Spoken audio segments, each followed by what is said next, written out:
bom estarmos na presença do Senhor. Peço que você pegue a tua Bíblia, localize a tua Bíblia, Lucas capítulo 15. Estaremos lendo a partir do verso de número 11 da palavra do Senhor.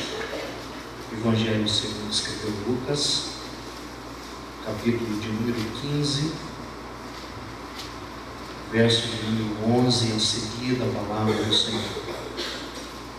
Enquanto os irmãos localizam o texto, nós queremos glorificar a Deus pela oportunidade que temos de comungar com os irmãos deste culto tão abençoado que está sendo prestado ao nosso Deus esta noite.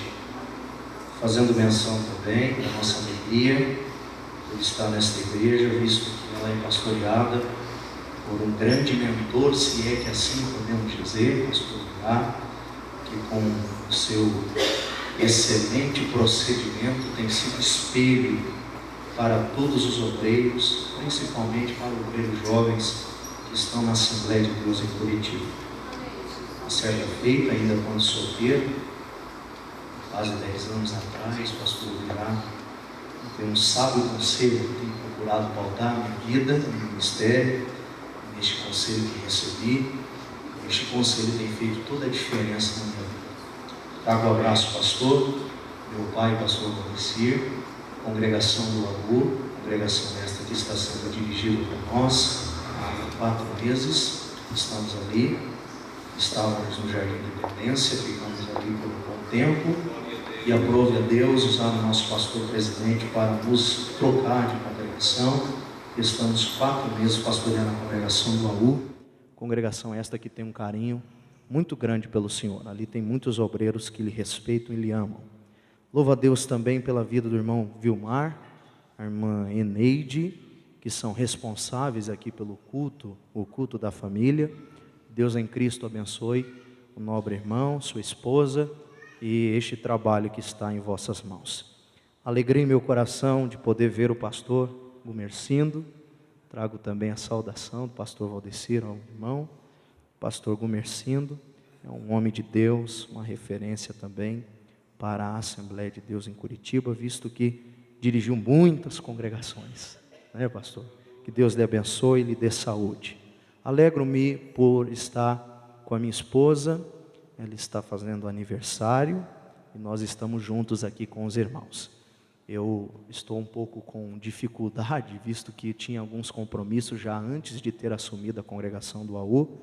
Já é o 2º domingo que eu estou fora da congregação. Domingo passado estávamos ali no Moradias Paraná, mas é com muita alegria que aqui estamos para participar com os irmãos. Lucas capítulo de número 15, eu quero falar com os irmãos hoje sobre a restauração por meio da confrontação. A restauração por meio da confrontação. Jesus continuou: certo homem tinha 2 filhos, e o mais moço deles disse ao pai: Pai, dá-me a parte dos bens que me pertence. E o pai repartiu os bens entre 2. Poucos dias depois, o filho mais novo, ajuntando tudo, partiu para uma terra longínqua e ali desperdiçou seus bens, vivendo dissolutamente. Tendo ele gastado tudo, houve naquela terra uma grande fome e começou a padecer necessidades. Então foi e se achegou a um dos cidadãos daquela terra, o qual mandou para os seus campos, a fim de apacentar porcos. E ele desejava encher o seu estômago com as alfarrobas que os porcos comiam, mas ninguém lhe dava nada. Então, caindo em si, disse: quantos trabalhadores de meu pai têm abundância de pão, e eu aqui pereço de fome? Levantar-me-ei, irei ter com meu pai, e dir-lhe-ei: Pai, pequei contra os céus perante ti, já não sou digno de ser chamado teu filho, faze-me como um de teus trabalhadores. Então, levantando-se, foi para o seu pai. Quando ainda estava longe, viu seu pai e se moveu de íntima compaixão, e correndo lançou-se-lhe ao pescoço e o beijou. O filho lhe disse: Pai, pequei contra os céus perante ti, não sou digno de ser chamado teu filho. Mas o pai disse aos seus servos: trazei depressa a melhor túnica, e vestiu com ela, e pondo-lhe um anel na mão e sandália nos pés. Trazei também o bezerro cevado, matai-o, comamos e vamos nos alegrar, pois este meu filho estava morto e reviveu, tinha se perdido e foi achado, e começaram a se alegrar. Amém? Pode tomar o teu assento. Muito obrigado pela reverência que os irmãos têm à palavra do Senhor. Meus irmãos, esta palavra em apreço diante de nós, Lucas capítulo de número 15, verso de número 11 a seguir, relata para nós uma parábola demasiadamente conhecida, parábola esta conhecida como a parábola do filho pródigo. Todos nós sabemos que quando nós falamos em parábolas, nós estamos diante de um método muito simplificado que Cristo utilizou, um recurso pedagógico que Cristo pôde utilizar no seu ministério para apresentar o reino de Deus aos homens. Até porque no Evangelho de Marcos, no capítulo 2, capítulo 4, verso 2, a Bíblia diz que Jesus não lhes falava a não ser através de suas parábolas. Interessante dizer que através das parábolas, Cristo pôde revelar grandes valores celestiais através de exemplos terrenos. E em todo o âmbito literário da Bíblia Sagrada, nós vamos encontrar o número exato de 42 parábolas, sendo que 40 parábolas estão inseridas no Novo Testamento e apenas 2 parábolas no Antigo Testamento. E o capítulo que lemos, o capítulo de número 15, ele vai relatar 3 destas 40 parábolas que podemos encontrar no Novo Testamento da palavra do Senhor. É interessante dizer também que este capítulo de número 15, capítulo de número 15 do Evangelho de Lucas, ele é conhecido como o capítulo dos achados e perdidos. Até porque quando a gente vai fazer uma autoanálise deste capítulo, nós vamos perceber que inseridos no contexto deste capítulo, está 3 grandes parábolas que Cristo relatou. Por isso este capítulo é conhecido como capítulo, ou o capítulo 15 é conhecido como o capítulo das coisas perdidas. Porque nós vamos observar 3 coisas sendo perdidas, mas 3 coisas sendo achadas.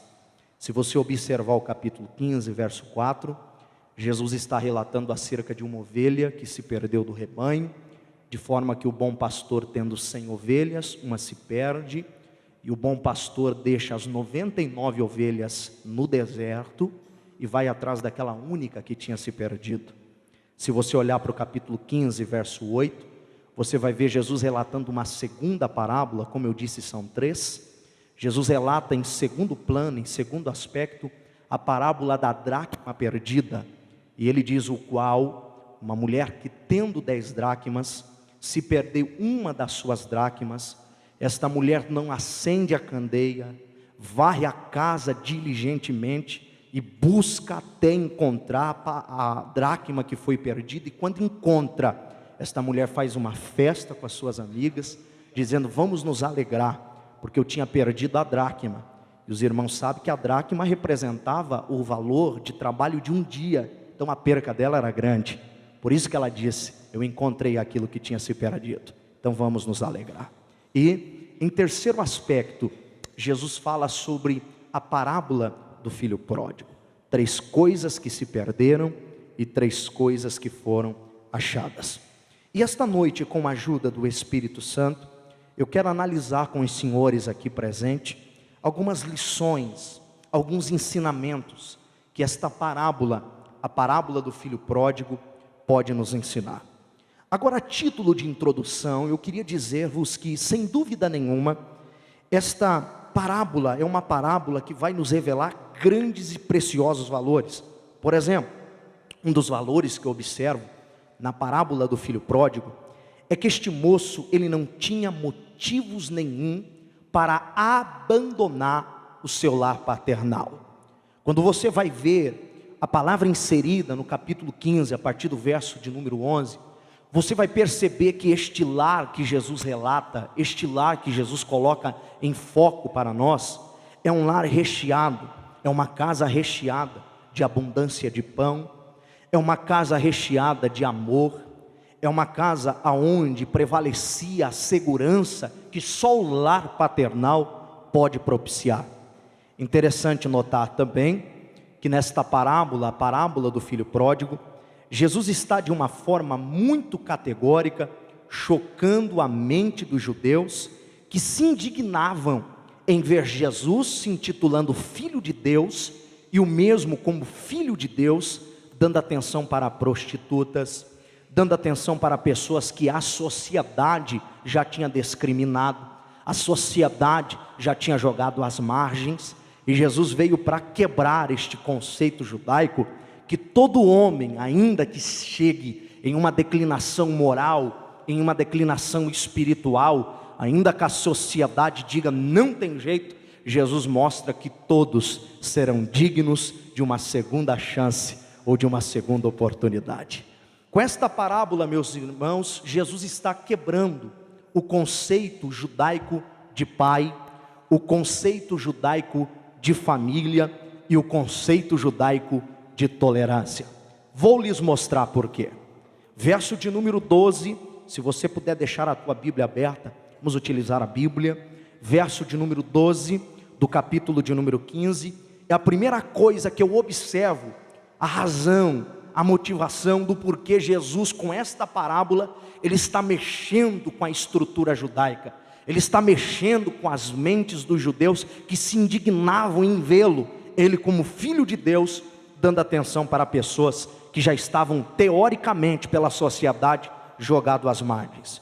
Verso de número 12, do capítulo de número 15, diz a Bíblia assim: o mais moço disse ao pai: Pai, dai-me a parte da herança que me pertence. Veja, se fosse o filho mais velho que tivesse pedindo, ele até teria algum direito, porque ele era o primogênito. Porém o mais moço, no contexto do lar, meus senhores, ele não poderia ter nenhuma iniciativa de pedir algo, senão sobre o comando do mais velho. Esta atitude deste filho mais moço chegando ao pai e pedindo ao pai, é um insulto, é uma verdadeira zombaria à tradição. A segunda coisa que eu vou observar aqui nesta parábola, do porquê Jesus está mexendo com o conceito judaico, acerca do conceito de pai, de tolerância ou de família, é que depois que esse filho chega ao pai, ele pede ao pai a parte que lhe cabia da herança, ou em outras traduções, da fazenda. E a Bíblia vai dizer que o pai não nega o pedido do mais moço, a Bíblia vai dizer que o pai atendeu o pedido do filho mais moço. Olha outro insulto aqui, porque no contexto judaico não havia possibilidade da herança ser repartida com o pai em vida. Olhar para o pai e dizer: pai, dai-me a parte da herança que me pertence, é a mesma coisa de olhar, em outras palavras, para o pai e dizer: pai, eu não suporto mais olhar na sua face, eu não suporto mais ver o teu rosto. Ou querer dizer: pai, já que o senhor não morre logo, para que a herança seja repartida, então façamos o seguinte: dá logo aqui o que me pertence. Uma pergunta eu faço aos senhores: quem de nós aqui como pais teria a capacidade de receber este filho de volta? Faça uma pergunta aí para você mesmo, você pai que está aqui essa noite. Você imagina o teu filho chegar diante de você, tendo uma cultura que regia tudo, e a cultura dizia que essa herança não podia ser repartida antes do pai fechar os olhos, antes do pai morrer. Aí o teu filho chega e diz assim: pai, eu quero a parte da herança que me pertence, como se estivesse olhando para você e estivesse dizendo assim: você não morre logo, então dá logo aqui o que me pertence, porque eu quero ir embora da tua casa. Quem de nós aqui como pai teria a capacidade, teria a hombridade, ou a honra, ou a capacidade de receber novamente um filho que chega diante de você e faz esse tamanho insulto diante da autoridade espiritual estabelecida, que é você, pai? Faça uma pergunta: Quem de nós teria esta capacidade? Será que seria fácil para um pai tolerar isto? É claro que a resposta que a gente vai dar para a gente mesmo é não. Jesus, com esta palavra, senhores, está bombardeando e chocando o contexto judaico. Eu imagino que quando Jesus está falando esta parábola, os judeus, os doutores da lei, os homens capacitados dentro da lei, estão observando Jesus boquiaberto, dizendo: que ensinamento é esse? Que cultura nova é esta que ele nos traz? O que ele está querendo ensinar a gente com isso?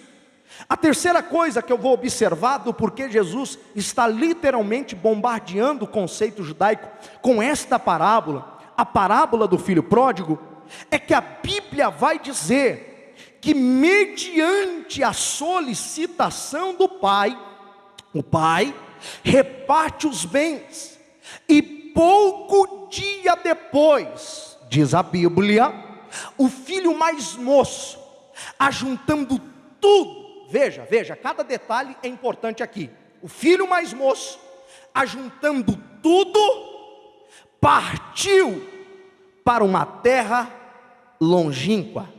Querido, se eu saio de casa e deixo um casaquinho pendurado lá dentro do armário, deixo uma calça jeans com uma camiseta dobrada dentro do meu armário, é porque eu estou querendo dizer para quem eu estou deixando ali, seja o meu pai, seja a minha mãe, seja a minha esposa, que provavelmente, ou com toda a certeza, eu irei voltar. Porque se eu estou saindo, mas estou deixando algo, este algo que eu estou deixando identifica, é uma palavra para quem está ficando, que mais cedo ou mais tarde eu retornarei. Porém, a Bíblia vai dizer que o pai reparte os bens entre dois, e esse filho mais moço, ajuntando tudo, vamos lá, ajuntando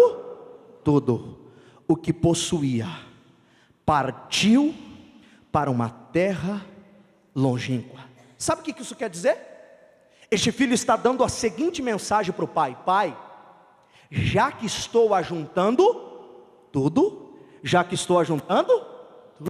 para cá eu não volto mais. Para este lá eu jamais voltarei. Aleluia. O texto diz que esse moço sai e ele vai para uma terra. Isso aqui meu Deus, as muitas palavras, eu faço a palavra de Paulo aqui, me fazem delirar. Veja, a Bíblia diz que o texto está dizendo para nós que ele vai para uma terra longínqua. Preste atenção nisso aqui, porque além de desprezar o pai, o irmão que está ficando, visto que ele está indo para uma terra, aonde, irmãos? Uma terra, ele agora despreza também a sua terra natal. Na cabeça de um judeu, terra longínqua significa algumas coisas. O quê?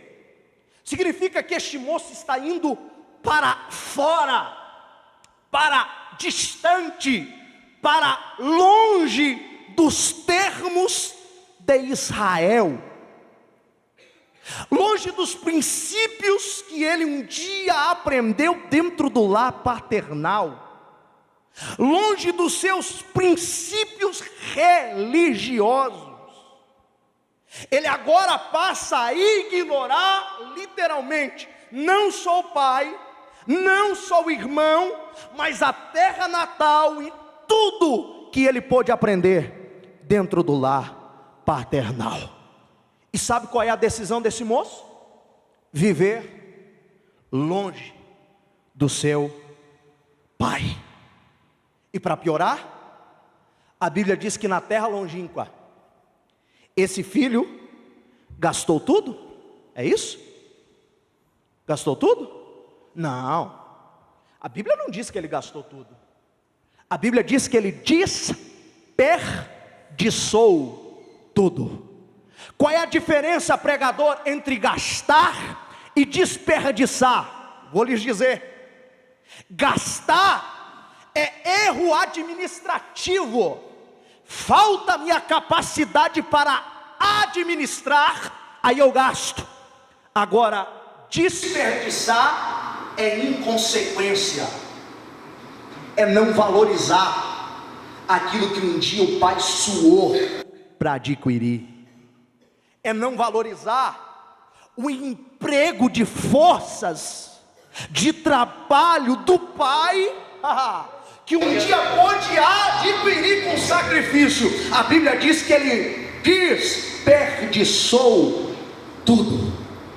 A expressão do verso 30, nós não lemos até lá, mas é uma expressão que vai deixar claro para nós, senhores, porque o filho mais velho, ele fala acerca do mais novo. Quando o filho volta, ele diz: pai, vindo este teu filho, que desperdiçou seus bens, aí ele classifica, vivendo nas festas, desperdiçou tudo nas bebedices, desperdiçou tudo com as meretrizes. Você consegue imaginar um filho que renega a sua terra natal, que renega o seu pai, o seu irmão, o seu lar, e ainda desperdiça tudo, não gasta, desperdiça com meretrizes, com festas, com bebedices. E aí eu paro para dizer que há uma frase muito antiga, que os antigos diziam, que Deus dá a corda, mas não solta a ponta. Porque talvez olhando para essa história, alguém já esteja pensando aí na mente: pastor, mas por que é que Deus não age? Por que é que Deus, pastor, não toma uma decisão de parar? Por que é que alguém não para na frente dele, dá um chacoalhão nele e diz: ei, ô rapaz, tu és um filho, tu tens um pai, tu tens um irmão, tu tens um lar paternal, o que você está fazendo da vida? Acorda! Por que alguém não faz isso? É porque Deus dá corda, mas não solta a ponta. Diga assim comigo: Deus dá corda, mas não solta a ponta. Diga para alguém aí: Deus dá corda, mas não solta a ponta. Diga: se ele está gastando, desperdiçando os bens, é porque tem corda ainda para soltar, irmão. Há quem diga que Deus age conosco como um excelente pescador age com o peixe. Tem gente que está fisgado aqui, está pensando que está livre, mas não está livre. Pescador que é pescador, ele joga o molinete, e quando o peixe que é grande é fisgado, ele dá corda. Eu sei que eu gosto de pescar. E o peixe vai embora achando que está livre. Aí quando o peixe está lá na frente: estou livre, ninguém me segura, a vida é minha, eu faço o que eu quero, o nariz é meu. Aí o pescador trava o molinete e começa a trazer de volta.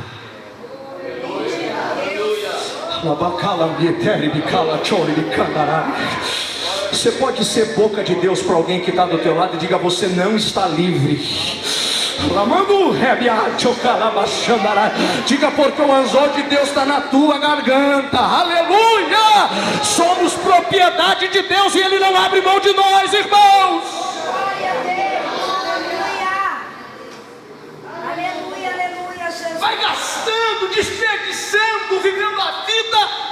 Mas o verso 14 vai dizer que é um momento em que a confrontação de Deus começa a ser exercida. Confrontação de Deus, verso 14. A Bíblia diz: e havendo gastado, desperdiçado tudo, houve o que, irmãos, na terra? A fome. E começou a quê? A padecer necessidade. Olha que termo! A Bíblia não diz que ele começou a sofrer necessidade. A Bíblia diz que ele começou a padecer necessidade. Tem diferença entre sofrer e padecer? é óbvio. Sofrer é querer ter hoje, ok? Não ter, mas ter amanhã. Amém. Agora, padecer é querer ter hoje e não ter, querer ter amanhã e não ter, querer ter depois da manhã e não ter, querer ter a semana que vem e não ter. O que é padecer? Padecer é olhar ao redor e ver que todos os pilares foram destruídos, não sobrou nada. Por isso que eu disse que a restauração começa por meio da confrontação. Deixa eu te falar uma coisa, minha mãe e meu pai que está aqui, que o teu filho não está, que é um parente que você está orando, e você não viu um sinal de conversão, e está questionando Deus, está dizendo: Deus, quando vai vir? Quando que Ele vai vir aqui? Quando que Ele vai sentar? Quando tu vai cumprir as promessas? Deus manda lhe dizer: esta pessoa só vai até onde Deus quiser. A hora que Ele começar a trazer de volta, não haverá nada e nem ninguém que vai poder segurar o teu Deus. Levanta a tua mão para receber.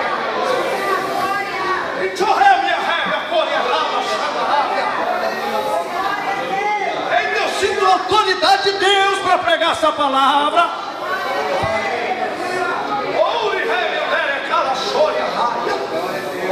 Verso 14 começa a exercer sobre a vida dele uma grande confrontação. Olha para o lado, para o outro. Esqueceu dos amigos que batiam nas costas, agora não tem mais ninguém. Aqueles que ovacionavam dizendo: tu é o cara, hein? Rapaz, não tem nenhum como você. De olho não nele, mas naquilo que ele possuía. Aí ele se vê sozinho, sem nada, e se obriga. Olha a confrontação. Confrontação isso aqui. Aí em um dos cidadãos daquela terra e pedir emprego, e a única coisa que lhe sobrou foi um serviço que nenhum judeu queria fazer: apacentar porcos. Vamos dizer juntos? 1, 2, 3. Apacentar porcos. Você consegue dimensionar o que Jesus está ocasionando na cabeça do judeu? Que o judeu está olhando boca aberta, dizendo: o que ele está querendo ensinar com isso? Aí Jesus começa a dizer que um moço, sendo mais moço, chega para o pai. Já quebra a cultura judaica, porque o mais moço não podia chegar para o pai.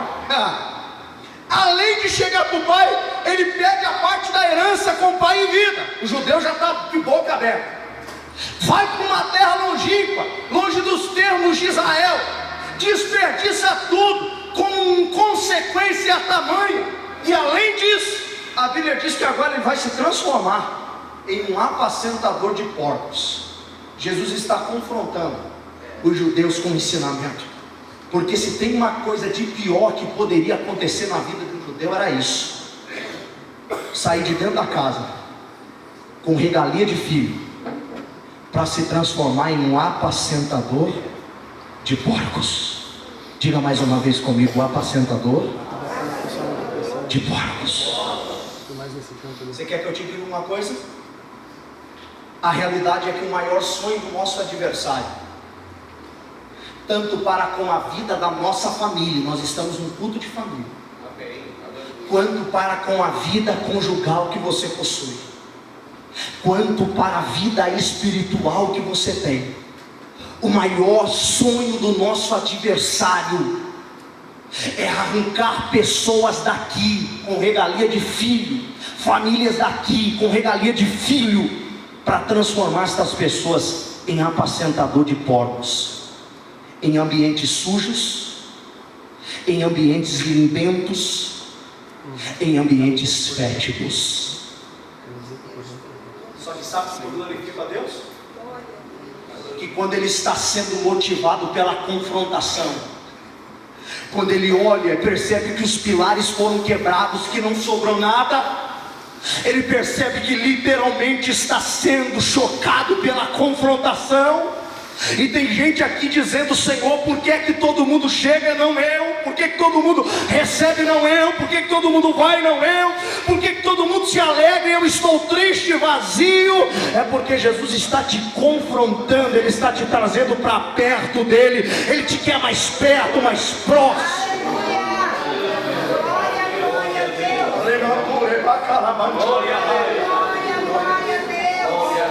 Quando Ele percebe que os pilares foram destruídos, Ele toma uma decisão. Que decisão linda!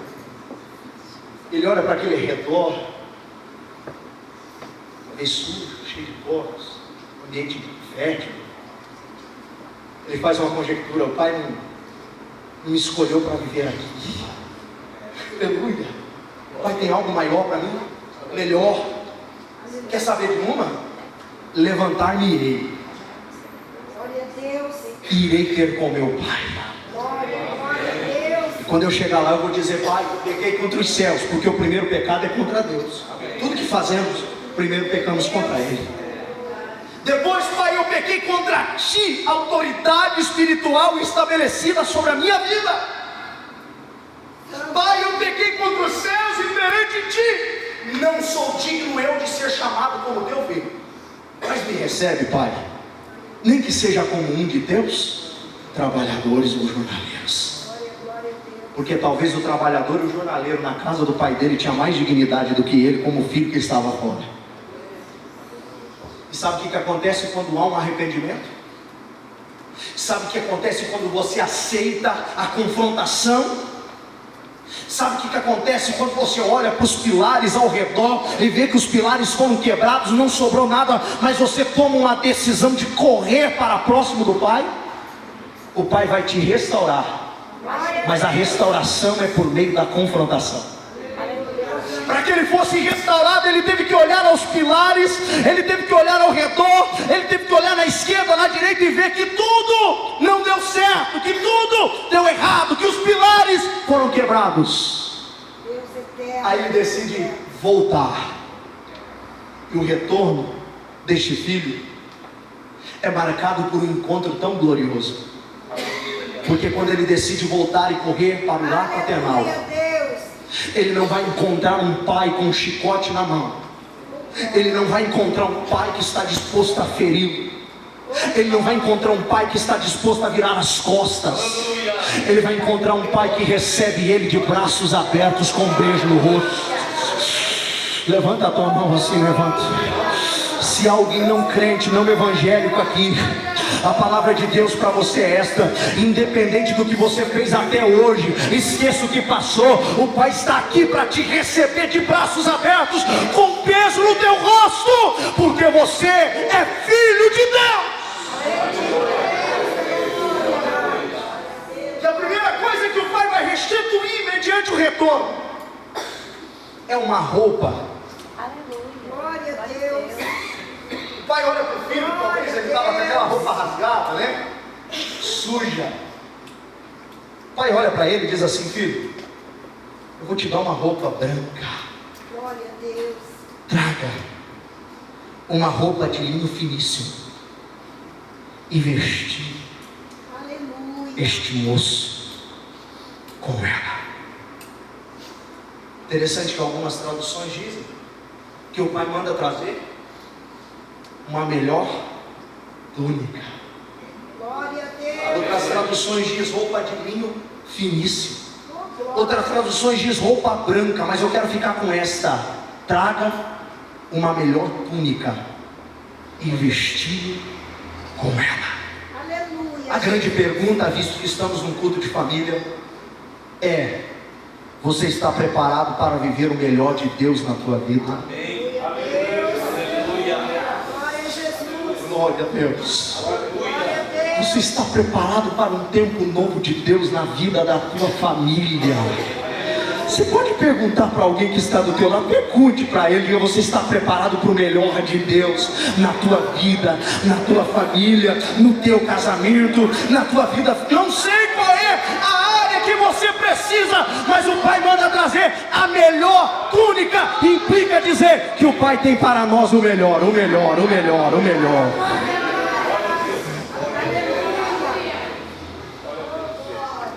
O Pai olha e manda trazer também um anel. Que coisa linda, né? Glória a Deus. Anel, símbolo da autoridade espiritual. Você sabia que dentro do teu lar a autoridade é sua, meu pai? Você sabia que a autoridade dentro do seu lar é tua, minha mãe? Glória a Deus. Deus nos estabeleceu como sacerdotes e sacerdotisas de Deus dentro do nosso lar. Louvado seja o teu nome, Senhor. Estou acompanhando, como pastor de igreja, muitos lares aonde quem exerce essa autoridade não é mais o pai e a mãe. Aonde em muitos lares quem está querendo exercer a autoridade é o filho, a filha, que ainda por não ser evangélico, chegam tarde em casa, de madrugada. Quantas queixas eu escuto como dirigente de congregação: pastor, ore por mim, porque eu não tenho paz, pastor. Quando eu começo a dormir, eu vejo o carro encostando lá, e aquela bagunça, e chega batendo porta, e no outro dia tem que trabalhar. Pastor, o que eu faço? Aí eu digo: exerça a autoridade que Deus te deu dentro do teu lar.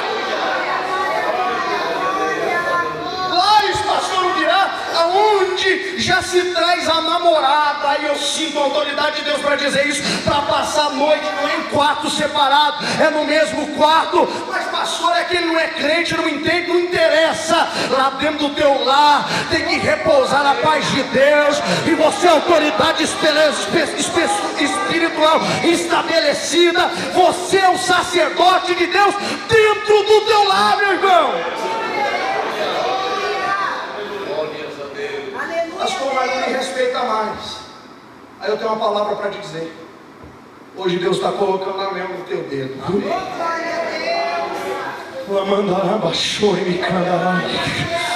Para você voltar a ser profeta de Deus lá dentro do teu lar, meu pai, minha mãe. Para você voltar a exercer a tua autoridade, o Pai manda trazer um anel, símbolo da autoridade espiritual.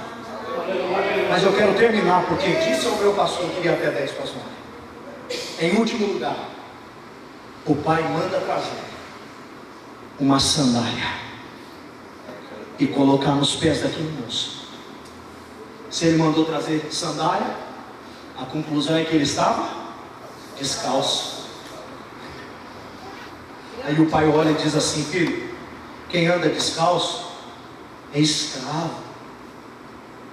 Os escravos na antiguidade eram identificados por estar calçados ou não. Se estivesse calçado, não era escravo.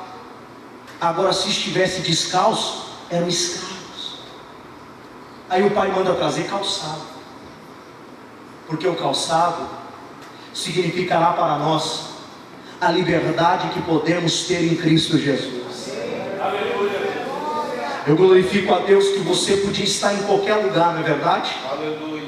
E alguém pensa que você está aqui, o mundo olha para nós e pensa assim: está aqui porque é escravo, podia estar fazendo tantas coisas, né? Podia estar bebendo, podia estar nas baladas da vida, podia estar fazendo o que quer, o que dá na telha, o que dá na cabeça, podia estar fazendo tudo, mas está lá porque está aprisionado. Na verdade, os escravos são eles e eles não sabem. Sabe por quê? Porque se eles não beberem, não fumarem, não se prostituírem, não levarem a vida do jeito que quer, ficam mal, ficam nervosos, não conseguem ficar debaixo do mesmo ambiente tranquilo. Agora nós não, irmãos, estamos enquadrados no que Paulo disse: posso todas as coisas naquele que me fortalece.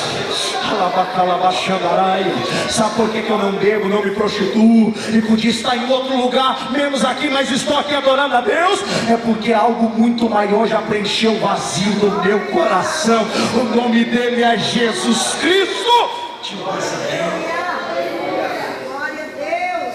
Só que calçado nos pés fala de um novo rumo, de uma nova trajetória. Glória a Deus. E é aqui que eu quero terminar. Deus tem um novo rumo para a tua casa. Deus tem um novo rumo para a tua família. E eu pergunto se você está preparado para trilhar este novo rumo que Deus já preparou para a tua casa, para a tua família. Pastor, ele está desviado, vai aceitar Jesus. Pastor, ele não quer saber, está bebendo até da 1 até a 51, não aguento mais. Fica tranquilo, Jesus vai salvar, vai resgatar, vai trazer. Aleluia! É o novo rumo de Deus para a tua tua casa. Eu convido você a estar de pé. Eu preciso orar por